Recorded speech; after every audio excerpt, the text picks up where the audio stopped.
ओम शांति। आज हम समझते हैं कि श्री कृष्ण और सुदामा किस तरह से वैकुंठ की उनको बादशाही मिलती है। तो स्वर्णिम दुनिया कैसे आती है?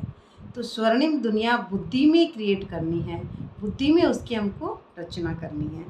तो जब श्री कृष्ण उनको यानी सुदामा ब्राह्मण गरीब, गरीब किसको कहेंगे? जो अपने अंदर में आनंद की कमी, पवित्रता की कमी, सुख की कमी, शांति की कमी और सारी शक्तियों की, परमात्मा की वाइब्रेशन की जो दुआएं होती है सत्य की, उसकी कमी। तो सत्यता के पास पहुंचने के लिए पहली मुट्ठी जब लेते हैं तो प्रभु ने स्वर्ग सुदामा के नाम किया।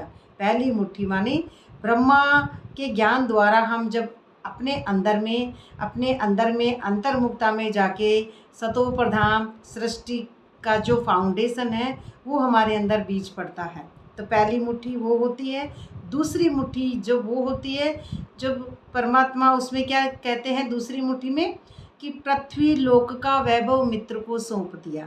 तो पृथ्वी लोक का वैभव माना अंदर में जो 18 अक्षोणी की सेनाएं हैं, नेगेटिविटी, पॉजिटिविटी, कौरव सेना, पांडव सेना, अंदर का विनाश करना, यानी कलयुगी तमो प्रधान बुद्धि को इन दो आंखों से वो चीज़ नहीं दिखती है। अंदर में जो विनाश होते हैं, जो हमारा देह भान खत्म होता है, जो हमारा कर्तापन का भान खत्म हो जाता है। तो इस कर्तापन के भान से परे होना, ये हो गया शंकर का पाठ। उसके बाद में तीसरी मुट्ठी जब देते हैं तो तीसरी मुट्ठी देते हैं तो वैकुंठ प्रभु ने तीसरी मुट्ठी में दान किया। वैकुंठ माना कि विष्णु वाली अवस्था कि जो पालना बनाए रखना, एकदम निश्चिंत बेफिक्र बादशाह की अवस्था होती है। उसमें वो बेफिक्र बादशाह की अवस्था इस बेहद से, जब इस हद से उस बेहद में जाएंगे तो ये जो हद है, 5 तत्व का पुतला है, ये माया है। ये हम समझते हैं मेरे साथ धोखा ना हो जाए, और यही माया है।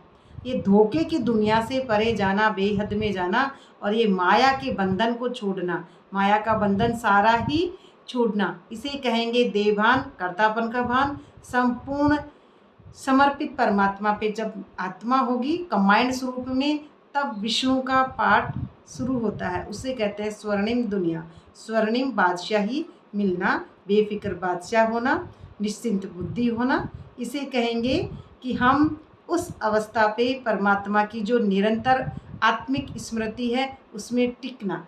आत्मिक स्मृति में टिकना माना साक्षी दृष्टा की सीट पर टिकना। ओम शांति।